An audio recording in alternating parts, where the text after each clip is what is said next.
entire period of time. So I knew him as a very young man. Now he's just a young man. And he's done a fantastic job. Mr. President, it's an honor to have you. Thank you. You're doing incredibly for your country. And we appreciate working with you because you want to stop crime, and so do we. And it's very, very effective. And I want to just say hello to the people of El Salvador and say they have one hell of a president. Okay, and I mean that, and I know him well. I know him as a very young man, Marco, even younger than you. You know, he started pretty young. He'll always be younger. Young at heart. But I want to thank you for the great job you're doing. I appreciate it very much. Thank you. Well, it's an honor to be here in the Oval Office with the President and leader of the free world. We're very happy, and we're very eager to help. We know that you have a crime problem, a terrorism problem that you need help with. And we're a small country, but if we can help, we can do it. And we actually turned the murder capital of the world, that was the journalist call it, right? Murder capital of the world, into the safest country in the Western Hemisphere. And, you know, sometimes they say that we imprison thousands. I like to say that we actually liberated millions. So, you know, like, it's very good. Who gave him that line? Do you think I can use that? Yes. And in fact, Mr. President, you have 350 million people to liberate. Yeah. But to liberate 350 million people, you have to imprison some. You know, that's the way it works, right? You cannot just, you know, free the criminals and think crime is going to go down magically. You have to imprison them so you can liberate 350 million Americans that are asking for the end of crime and the end of terrorism. And it can be done. I mean, you're doing it already. And I'm sure that people have seen the change in the streets. A long way to go because you're just initiating your second term. But it's clear that, you know, with the numbers at the border, you know, even in Democrat-run cities, they get a help from the work you're doing. So I'm really happy to be here, honored, and eager to help. Well, we had a terrible thing happen. We had an administration that allowed people to come in freely into our country from not only South America, but from all over the world. Many from the Congo in Africa, Asia, all over the world, Europe, rough parts of Europe. And they came from prisons, and they came from mental institutions, and they came from gangs, and the gangs of Venezuela and other places. And hundreds of thousands and even millions of them came. 21 million people altogether, but many of the people that came, just a tremendous percentage of them were criminals, in some cases violent criminals. We had 11,088 known murderers. Half of them murdered more than one person. This was allowed by a man who, what he did to our country is just unbelievable. So we're straightening it out, we're getting them out. But what they did and what that party did to our country, open borders, anybody could come in. As soon as I heard that, I said, every prison's going to be emptied out into our country. That's what happened. And we're straightening it out. And we just had numbers. We had the highest recruiting numbers in the history of our country going into police departments. And a year ago, we had the lowest numbers. You couldn't hire a biggest change. Yeah. Nobody's From ever the seen. lowest to the highest. And the military now, Marines, the Army, Air Force, Coast Guard, every slot is, I mean, we have the best numbers we've ever had. We call it recruitment numbers. And we've never had anything like it. We had records on at every single level. But very important, the policemen. The policemen are joining forces now that we're having a hard time with policemen because we weren't protecting our police. Yeah. And we cherish our police. The police are great, and the firemen and everybody else. But we have the highest numbers that we've ever had, the most enthusiasm. Great enthusiasm. And on trade and other things, we're doing great. We're taking in billions and billions of dollars. We made, 2 weeks ago, I gave them a little bit of a pause because, you know, you have to show a little flexibility. But we go back to what we have to do. The markets have been very strong once they got used to it. But we were losing $2 billion a day. There's no company big like this. This is the biggest deal ever made. Now we're making $3 billion a day. We're a great country, but we had stupid people running this country, and I can say it. But what they've done to us at the border should never and can never be forgotten. It's a sin, what they did, and you are helping us out, and we appreciate it. Actually, what you're doing with the border is remarkable. It has dropped, what, 95%? It's incredible. As of this morning, 99%, 99.1% to be exact. Why are those numbers not in the media? Well, they get out with the fake news, you know, like CNN over here doesn't want to put them out because they don't like putting out good numbers. They only like putting out because I think they hate our country, actually. Yeah, that's a very, but it's a shame. You're right. Isn't that a great question? Why doesn't the media? Why don't they put out numbers? yeah, 99%. I mean, it's crazy, right? We're doing It's great. a crazy turnaround. Christy, could you maybe say a couple of words about the border? How we're doing? It's just been absolutely phenomenal what a great leader can do. Clear direction. Our laws matter. We should only have people in our country that love us, and the Border Patrol and our ICE officers and law enforcement officers have done fantastic work. So we're proud of them. Now we just need to get the criminals and murderers and rapists and dangerous gang members and terrorist organizations out of our country. So, Mr. President Bukele, we thank you very much for your partnership. It has been wonderful for us to be able to have somewhere to send the worst of the worst and someone to partner with. And we'd like to continue that partnership because it's been a powerful message of consequences. Mr. President, you wanted people to know that there was consequences if you break our laws and harm our people and endanger families. And this is a clear consequence for the worst of the worst, that we have somewhere to put them.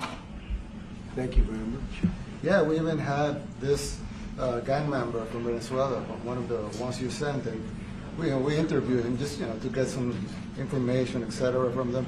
And he said, "Oh, well, I got arrested 6 times, but they released me the 6 times, so I should be released again."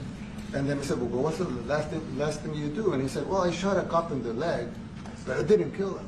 I just shot him in the leg." And we're like, this guy was arrested 6 times here in the United States, 6 times. He was released 6 times, and in the he was released 5 times, and the last time he was sent to El Salvador, right? So he's not getting released. But the last time he shot a cop, actually, and he shot him in the leg. So these are, like you said, there's something broken. It's the liberal establishment. But they're not running things anymore in this country, and we're run by, and I don't say conservative, I don't say anything, we're run by people with great common sense. Yeah, common sense. Because it's all common sense. Yeah. It's not liberal conservative, it's common sense. Exactly. Like, do you allow men to play in women's sports? Do you allow men to box your women and box? Because I know you have a lot of boxing. That's violence. That's abuse of a violence woman. against women. It's abuse of a Totally. woman. But we have people that fight to the death because they think men should be able to play in women's sports. And some of those sports, it wouldn't matter much, but it still matters. But some of them are very dangerous for women. Some years ago, like we said, a decade ago or so, women rights movements were pressuring so that we enacted specific laws to avoid men abusing women. And I think those laws were great because there were a lot of men abusing women. But now some of the same people are trying to backtrack on that and actually trying to make new laws allowing men to abuse women in sports. So actually, that doesn't make sense. It doesn't make sense. It's crazy. They have weightlifting records, right? Yeah. A woman gets up this way, she's incredible. A guy gets up and beats her by 100 pounds. What are you going to do? A record that hadn't been broken in 18 years. They put on an ounce, quarter of an ounce, eighth of an ounce for 18 years. Now they have a guy come up, ping. The whole thing is crazy. But they continue to fight. And I don't like talking about it because I want to save it for just before the next election. I said to my people, don't even talk about it because they'll change. And but I watched this morning. There was a congressman fighting to the death for men to play against women in sports. And you say to yourself, why? What are they doing, right? What are they doing? But your country's not too big in that. No, of course not. We're big in protecting women. Good. That's a very important form of protection, too. And as you can see, most of my cabinet are women, so. That's impressive. Yeah. That's why you're And they're running. not DEI hires or anything. They They're can just be. great at what they do. Right? That's right. This is very impressive. Yeah, This no. is a first. We've had women, but we've never had 3 of them right here. That's 4 and 3 And men. look what we have. You guys feel a little bit mistreated? That's good. I like it. We've been advanced. I've been very advanced in that regard too. We have Pam, who's been so fantastic. Christy, and the most powerful woman they say I anywhere. know, exactly. She's rated. They're all afraid of her. Susie Wells, they say, oh, she's tough. Most powerful woman in the world, according to magazines. What do I know? Yeah. But I think she probably is. Yeah. Yeah, she probably is. Congratulations. And you know, Stephen has done such a great job. We have great He's people. very famous too. But we love working with him. He really lets them have it. Right? Yeah, exactly. There's no games. No. It's very good. He knows. Do you have any questions, please? President Trump? No, let's not start Mr. with President. CNN because they're just so Mr. President. wrong. Yeah, please. Yeah, thank you, Mr. President. You repeatedly mentioned last night that Russia's attack on Ukraine was a mistake. What is the exact mistake? And have you given Putin a deadline to actually move toward a ceasefire? The mistake was letting the war happen. If Biden were competent, and if Zelensky were competent, and I don't know that he is. We had a rough session with this guy over here. He just kept asking for more and more. That war should have never been allowed to happen. That war, I went 4 years and Putin wouldn't even bring it up. And as soon as the election was rigged and I wasn't here, that war started. There was no way that war should have been allowed to happen. And Biden should have stopped it. And you take a look at Putin. I'm not saying anybody's an angel. But I will tell you, I went 4 years and it wasn't even a question. He would never, and I told him, don't do it. You're not going to do it. And it was the apple of his eye, but there was no way that he would have done it. All you had to do is lower oil prices. If you lowered oil prices, Biden kept the prices so high because he made it impossible to get it. If you lowered oil prices, you would have never had the war. But you wouldn't have had it with me anyway. That war would have never happened. And I think it's a great abuse. So now what do? You get a country where 25% of its land is gone, and the best locations, where millions of people are killed. You know, you haven't reported accurately the death. And this was Biden's war, and I'm trying to stop it. And I think we're going to do a good job. I hope we're going to do it. They lose 2,500 young people a week, think on average. Now they're Russians and they're Ukrainians, but it's 2,000. We don't care. It's like whatever it is. They're not from your country. They're not from mine. But I want to stop it. 2,500. It's a killing field. It's like the Civil War. You take a look. I look at the satellite pictures. This should not be happening in our time. Of course, our time can be pretty violent, as we know.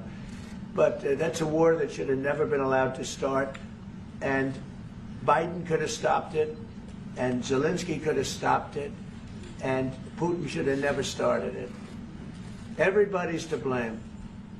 Have you spoken to President Zelensky, sir, about his offer to purchase more Patriot missile batteries? Oh, I don't know. He's always looking to purchase missiles, you know. He's against, listen, when you start a war, you got to know that you can win the war, right? You don't start a war against somebody that's 20 times your size and then hope that people give you some missiles. If we didn't give them what we gave, remember, I gave them javelins. That's how they won their first big battle with the tanks that got stuck in the mud, and they took them out with javelins. They have an expression that Obama at the time, Obama gave them sheets and Trump gave them javelins. But it's something that should have never happened. It's a really shame. The towns are destroyed. Towns and cities are, you know, largely destroyed. They have the spires, you know, the beautiful spires that go up. They say they were the most beautiful in the world in Ukraine for whatever reason, but the most beautiful in the world, they're mostly laying on their side, shattered and broken. And most importantly, you have millions of people dead. Millions of people dead because of 3 people. I would say 3 people. Let's say Putin, number 1, but let's say Biden, who had no idea what the hell he was doing. number 2, and Zelensky. And all I can do is try and stop it. That's all I want to do. I want to stop the killing. And I think we're doing well in that regard. I think you'll have some very good proposals very soon. Last question, sir. Have you attributed a motive through the FBI investigation behind the attack on Governor Josh Shapiro over the weekend? No, I haven't, but the attacker was not a fan of Trump, I understand, just from what I read and from what I've been told. The attacker basically wasn't a fan of anybody. It's probably just a whack job. And certainly a thing like that cannot be allowed to happen. Good relation with President Bukele, the best guarantee that this time you won't terminate the temporary I have protected a status. great relationship with this man. I have the best relationship with him. We've known each other. I've known him since he was a very young man, as I said, very, very young, and I was impressed. I said, look at this guy is. In fact, you sort of look like a teenager. You look like a teenager. I said, what I kind don't of know a if that's country good is or not, this? Mr. President. He grew up well in the last 5 years. Do you support the extension for nationals of El Salvador under I temporary support protected him. status? Do you plan to ask Let's hear the question from this very low-rated anchor at CB. Thank you, at President. CNN. Do you plan to ask President Low Bukele rating. to help return the man who your administration says was mistakenly Which one is it? deported? The man who was mistakenly deported to El Salvador? Well, let me ask Pam, would you answer that question? Sure, President. First and foremost, he was illegally in our country. He had been illegally in our country. And in 2019, 2 courts, an immigration court and an appellate immigration court, ruled that he was a member of MS-13 and he was illegally in our country. Right now, it was additional paperwork had needed to be done. That's up to El Salvador if they want to return him. That's not up to us. The Supreme Court ruled, President, that if, as El Salvador wants to return him, this is international matters, foreign affairs, if they wanted to return him, we would facilitate it, meaning provide a plane. So will you return him, And President? you are doing a great job. Thank you. ¿Usted estaría dispuesto Stephen a Miller, wait a minute. Can you just also respond to that question? Because, you know, it's asked by CNN, and they always ask it with a slant, because they're totally slanting, because they don't know what's happening. That's why nobody's watching them. But would you answer that question also, please? Yes, gladly. So, as Pam mentioned, there's an illegal alien from El Salvador. So, with respect to you, he's a citizen of El Salvador. So, it's very arrogant even for American media to suggest that we would even tell El Salvador how to handle their own citizens as a starting point. As 2 immigration courts found that he was a member of MS-13. When President Trump declared MS-13 to be a foreign terrorist organization, that meant that he was no longer eligible under federal law, which I'm sure you know, you're very familiar with the INA, that he was no longer eligible for any form of immigration relief in the United States. So he had a deportation order that was valid, which meant that under our law, he's not even allowed to be present in the United States and had to be returned because of the foreign terrorist designation. This issue was then, by a district court judge, completely inverted, and a district court judge tried to tell the administration that they had to kidnap a citizen of El Salvador and fly him back here. That issue was raised to the Supreme Court, and the Supreme Court said the district court order was unlawful, and its main components were reversed 9-0 unanimously, stating clearly that neither Secretary of State nor the President could be compelled by anybody to forcibly retrieve a citizen of El Salvador from El Salvador, who again is a member of MS-13, which, as I'm sure you understand, rapes little girls, murders women, murders children, is engaged in the most barbaric activities in the world, and I can promise you, if he was your neighbor, you would move right away. So you don't plan to But the ask for Supreme anything Court to is get asking it back? to, And that- what was the is that- ruling is that- in the Supreme Court, Steve? Was it 9-0? Yes, it was a 9-0 In our favor. in our favor against the district court ruling, saying that no district court has the power to compel the foreign policy function of the United States. As Pam said, the ruling solely stated that if this individual at El Salvador's sole discretion was sent back to our country, that we could deport him a second time. Well, No version of this legally ends up with him ever living here because he is a citizen of El Salvador. That is the president of El Salvador. Your questions about it, per the court, can only be directed to him.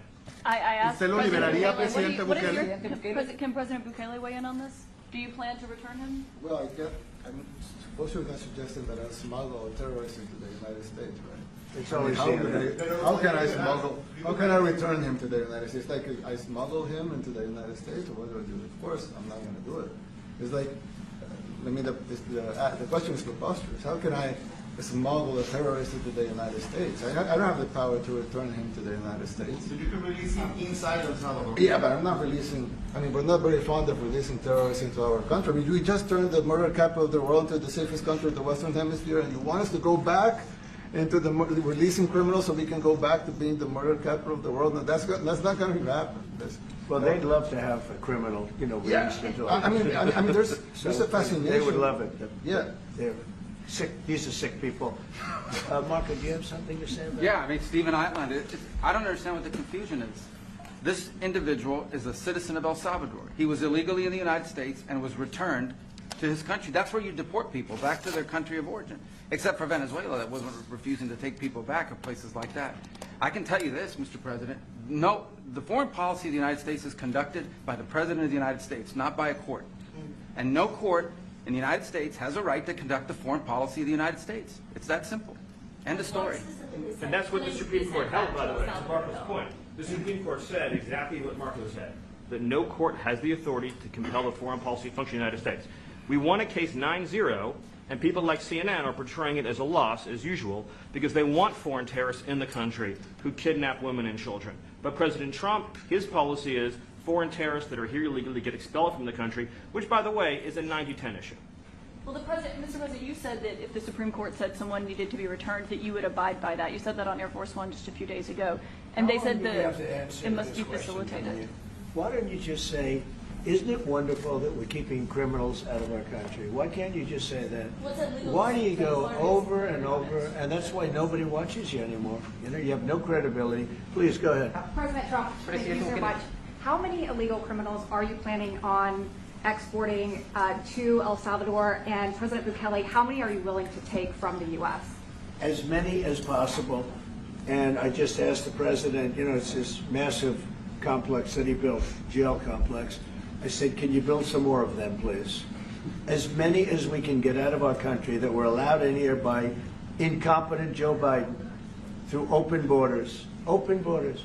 You probably hear open borders and you can't even understand it because nobody can understand. Nobody smart or with common sense can understand it. So we have millions of people that should not be in this country that are dangerous. Not just people, because we have people, but we have millions of people that are murderers, drug dealers. They've been allowed to come into our country by other countries that were very smart. When they heard that this very low IQ president, and by the way, I took my cognitive exam as part of my physical exam, and I got the highest mark, and one of the doctors said, sir, I've never seen anybody get that kind of, that was the highest mark. I hope you're happy with that. Although they haven't been bugging me too much to take a cognitive, but I did do my physical and it was released. I hope you're all happy with it. I noticed there's no question, so probably you are. But the cognitive, they said to me, sir, would you like to take a cognitive test? I said, did Biden take one? No. Did anybody take one? No, not too many people took them. I said, what about Obama? Did he take one? No, he didn't take one either. I said, let me be the only one to take one. But I've actually taken them 3 times already. I like taking them because they're not too tough for me to take. But we had a great physical exam, so I knew you were going to ask that. And the doctors who are total professionals, Walter Reed Medical Center, they're great people.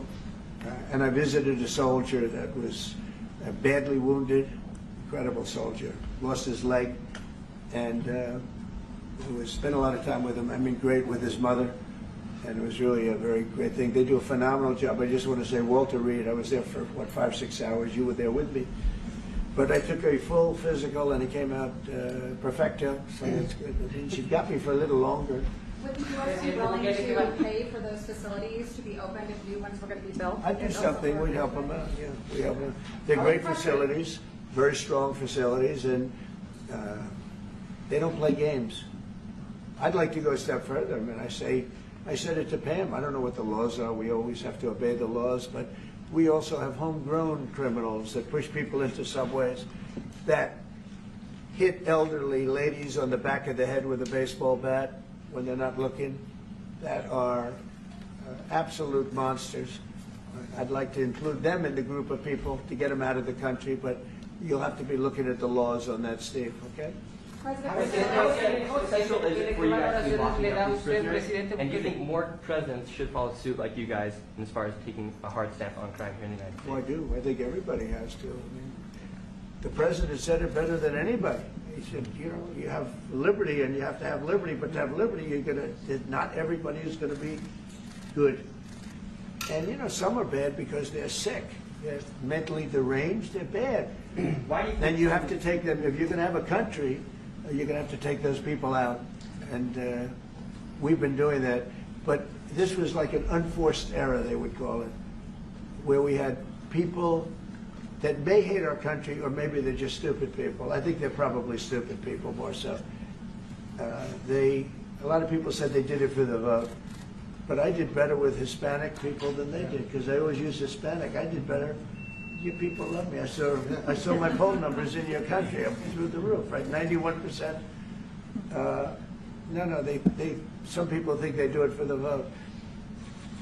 But they don't have to do it for the vote. They cheat, you know, they're professional cheaters. That's about the only thing they do well. So we just have had a great relationship, and it's become bigger because of a strange thing has happened. You know, I came back. We had no war in Ukraine. We had no war we had no October 7th Middle East problem. We had nothing. We had no inflation. We didn't have the Afghanistan, most embarrassing moment in the history of our country, the Afghanistan, not withdrawing, because I would have been, you know, I had it all set to bring people out with dignity and pride. That was the worst, most embarrassing moment in the history of our country, Afghanistan. We didn't have any of that. You wouldn't have had the war with Russia, Ukraine. You wouldn't have had the Middle East problem because Iran was broke. They had no money because we had secondary sanctions on and lots of other sanctions. And now every single thing, got a problem with Iran, but I'll solve that problem. That's almost an easy one. We got to solve a war that should have never started, Ukraine and Russia, and we'll get that solved. And we have to solve problems, and we already solved inflation. You know, if you look at the numbers are incredible, actually. Stock market's up, and we're not letting other countries take advantage of this country like they have for the last 40 years. So thank you very much. You have a question, please? Mr. President, thank you so much. You scored another major investment win this morning when NVIDIA pledged to build its AI supercomputer, the first time ever, right here in the United States. Thank you. That's a question I like. That's true. What is your reaction to this announcement, sir, and how will this positively benefit Americans across the country? Well, it's one of the biggest announcements you'll ever hear, because NVIDIA, as you know, controls that almost the entire sector, which is one of the most important sectors in the world, between chips and semiconductors and everything else. And they're the biggest. And the other biggest we already have coming in is spending $300 billion, as you know. They announced 2 weeks ago. But NVIDIA is so highly respected. And this was an announcement that a lot of people, I knew it was going to happen, but not to the extent that it happened. It's big. And the reason they did it is because of the election on November 5th and because of a thing called tariffs, as I say, the most beautiful word in the dictionary. After love, God, relationship. The press actually hit me and said, tariff is the most beautiful word in the dictionary. What about family, love, God? I got hit even on that. You understand? I said, okay. So now I say it's my 5th most favorite word, because they get you on anything. But no, that NVIDIA, it's one of the great companies of the world, modern, super modern companies, controls segments that nobody, you know, sort of controls the world in a sense, and they're coming in here in the biggest way with hundreds of billions of dollars. Not like millions of dollars, hundreds of billions of dollars, and I'm honored by it. And I want to thank Jensen and all of the people that we deal with. They're great people, they're brilliant people. And without tariffs, they wouldn't be doing it. Okay? Thank you very Do you much. have an update on the Yeah, Are please. you considering additional sanctions against Russia after their latest attack? And do you have an update on the rate and when you might announce Well, I semiconductor already have tariffs? sanctions on Russia. I put them there. If you remember, Nord Stream 2, that's the big pipeline that goes through Europe. I stopped it. That's Russia's pipeline, the largest pipeline, I think, in the world, goes to Germany. And I stopped it. And when Biden came in, he approved it. And then they say, oh, I'm friendly with Russia. No. Putin said, you know, if you're my friend, I'd hate to see you when you're my enemy. I stopped the biggest economic job they ever had. I stopped it cold, right? It was dead. You know that, right? And Biden came in and he immediately approved it. What was that all about? And it's a pipeline that takes care of a lot of the needs. Now, you know, it was a very controversial thing, but I stopped it, and Biden approved it. Question? On tariffs, No, do you not have an you. update? Not And the South you. Dakota update today on potential semiconductor tariffs and potentially pharmaceuticals. Semiconductor tariffs and potentially pharmaceuticals. Any update on Pharmaceuticals, that? we're going to do. We don't make our own drugs, our own pharmaceuticals. We don't make our own drugs anymore. The drug companies are in Ireland and they're in lots of other places, China. And all I have to do is impose a tariff. The more, the faster they move in. The higher the tariff, is very serious.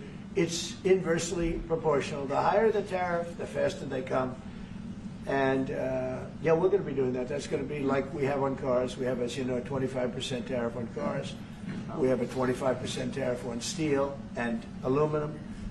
And that's what that category fits right now. Do you have a percentage in mind and a timeline? I have a timeline, yeah, not too distant future. And we're doing it because we want to make our own drugs. We're doing it because we want to make our own steel and aluminum, lumber, other things. And they're all coming in. We have record numbers, $7 trillion. Since I announced, like a month and a half ago, since I came in, we have over $7 trillion being invested in the country. We didn't have $1 trillion. We didn't have $500 billion with some of these guys. They didn't know what the hell they were doing. So we have the largest investment that we've ever heard of, and we're only 2 months in. And that'll continue at levels that you've never seen before. It's going to happen. And even the stock market's up today. We also had, you know, a lot of people didn't say it the way it was. We had the largest gain in the stock market in history on every single category last week. That was a nice game because we get a little hit because people didn't understand the power of our country economically if you use it right. Do you have something to say on that, JD? Yes, sir. I mean, look, for 40 years we have lost manufacturing capacity. Workers have seen their wages stagnate. And some of the most critical things that we need, from the pharmaceuticals, the drugs that we give to our children, the antibiotics that we give to our kids, to the weapons that we actually need to fight a war, if God forbid we had to fight a war, we don't make enough of that stuff. And so President Trump ran explicitly on changing that. Yes, as the President mentioned, it caused a little bit of disruption in the market, but I actually think over the long term, workers are going to benefit, stocks are going to go up, American businesses are going to benefit as we reinvest and reindustrialize our country. And the auto workers and the Teamsters and all of the unions, you know, not traditionally Republican, but I'm winning those unions by, we're up 40, 50 points on the Democrats. They're losing everything. They're losing everything because they just have policies that are not believable. They fight for policies that are 5% popular, and nobody knows who the 5% are. I mean, nobody can find the 5%. But if you go back to Ohio, and by the way, we have the great championship team from Ohio coming in today, right? Very big day. And that's going to be a little bit later. And that'll be, if you want to stick around, I'll introduce you to some nice people. You'll see some very large people, right? You'll see some people that even you have not seen people like this. These are big, these are 6'7", 380 pounds with no fat. Okay, that's pretty good, right? But the team, the national championship team, is being honored today at the White House, so that'll be exciting. If you're around, want to stay around, I'll have you up there. You can tell them all about your prison, how you have to behave. Okay. Who else? Exemptions on electronics. Yeah, you said yesterday that you're making a decision on Iran very quickly. What do you mean by that? Is that a decision to strike They have to Iran? solve Or? their problem very quickly. Iran wants to deal with us, but they don't know how. They really don't know how. We had a meeting with them on Saturday. We have another meeting scheduled next Saturday. I said, that's a long time. You know, that's a long time. So I think they might be tapping us along. But Iran has to get rid of the concept of a nuclear weapon. They cannot have a nuclear weapon. He can't have a nuclear weapon. Nobody can have. We can't have anybody having nuclear weapons. You know, we can't have nuclear weapons. And I think they're tapping us along because we're so used to dealing with stupid people in this country. And I had Iran perfect. You had no attacks. You would have never had October 7th in Israel, the attack by Hamas, because Iran was broke. They were stone cold broke when I was president. And I don't want to do it. I want them to be a rich, great nation. The only thing is, one thing, simple. It's really simple. They can't have a nuclear weapon. And they got to go fast because they're fairly close to having one. And they're not going to have one. And if we have to do something very harsh, we'll do it. And I'm not doing it for us, I'm doing it for the world. And these are radicalized people, and they cannot have a nuclear weapon. Does that include a potential strike on Iranian nuclear facilities? Of course it does. And just a follow-up question, a clarification. You mentioned that you're open to deporting individuals that aren't foreign aliens but are criminals to El Salvador.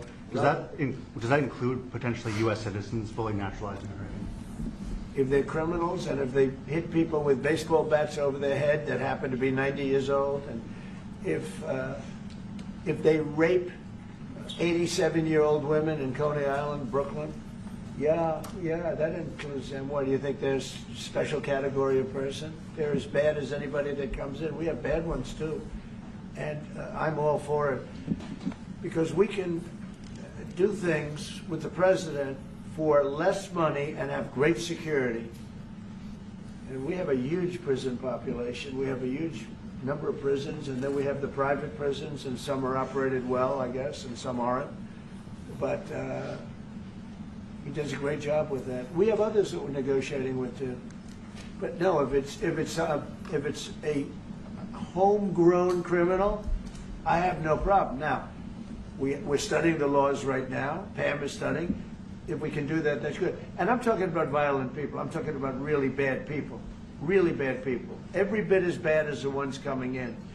And I made the statement when I heard about this a long time ago now, 4 years ago. When I heard that this guy was having open borders, I said every single criminal from all over the world is going to be dumped into our country. And that's what happened. Jails. The jails of the Congo were emptied out. The jails of Venezuela were emptied out. And you know what happened? Their crime went way down. But now Venezuela has other problems. You know what the problem is? They have no money. Yeah. Because I shut off their oil, and we put secondary tariffs because they're not doing what's right over there. They know what to do. We spoke to them. I spoke to them. They know what to do. But they have no money. Venezuela has no money. But Iran had no money. And Iran behaved so beautifully. And then Biden took all those secondary tariffs and tariffs on. I told China, you can't buy oil. If you buy oil from Iran, China, I told it to President Xi, then we no longer want you to do business with the United States of America. And those ships disappeared from that harbor so quickly. China. Get along great with China. Are the talks with Iran productive? Do you want to continue that? The talks with Iran, do you believe those are productive? Do you want to continue that? I think Iran could be a great country as long as it doesn't have nuclear weapons. If they have nuclear weapons, they'll never get a chance to be a great country. They will never get a chance. It won't even come close. Sir, Yeah. Yeah, thank you.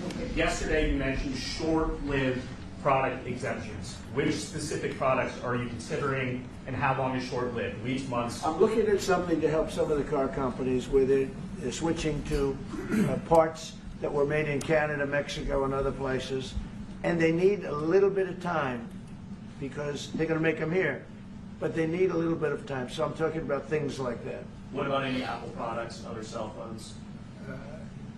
Look, I'm a very flexible person. I don't change my mind, but I'm flexible.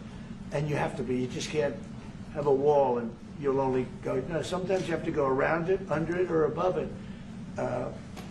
There'll be maybe things coming up. I speak to Tim Cook. I helped Tim Cook recently, and that whole business. You know, I don't want to hurt anybody, but the end result is we're going to get to the position of greatness for our country. We're the greatest economic power in the world if we're smart. If we're not smart, we're going to hurt our country very badly. We lost with China over the Biden years trillions of dollars on trade. Trillions of dollars. And he let them fleece us. And we can't do that anymore. And you know what? I don't blame China at all. I don't blame President Xi. I like him. He likes me. I mean, you know, who knows? Who the hell cares? Do you have any updates on talks But you know with what? China? What? Do you have any updates with talks with China? No, let me just tell you this. I don't blame China. I don't blame Vietnam. I see their meeting today. Is that wonderful? That's a lovely meeting. They're meeting, like trying to figure out how do we screw the United States of America. Don't forget, the European Union was formed to do just that. The European Union was formed to hurt the United States and on trade. And they get us on NATO because they don't pay their bills. But now, since I got involved, they have been paying their bills. I took in over $600 billion for NATO. Nobody took in anything. I mean, they were all delinquent. They had 8 nations out of 28 paid their bills. The rest of them were way delinquent. And I said, if you don't pay your bills, we're not going to protect you anymore. And the money poured in over 600. The Secretary General last week made that statement. He said, I've never seen anything like it. We couldn't get anybody to pay because the United States was footing the bill for NATO. Well, we got hurt there, and we got hurt on trade, likewise, European Union. And they've got to come to the table, and they're trying to. They're trying to. But the European Union has taken terrible advantage. They don't take our food products. They don't take our cars. We have millions of their cars, BMW, Volkswagen, Mercedes-Benz, many others. They come in by the millions. They don't take, there are no Chevrolets in Munich, I can tell you that. I said to Angela Merkel when she was there, as she was letting millions of people infiltrate Germany, which was not so good from, we would call them illegal immigrants, but she made them legal. But I said to her, and I get along with her very well, I said, how many Chevrolets do we have in Munich or Frankfurt? Why, none, Donald, none. I said, you're right. And yet we take in millions and millions of cars. No, those days are over. Okay, thank you very much, everybody. Thank you, guys. Thank you, guys. Please don't forget to like and subscribe. Black Westchester Magazine is the news with the black point of view.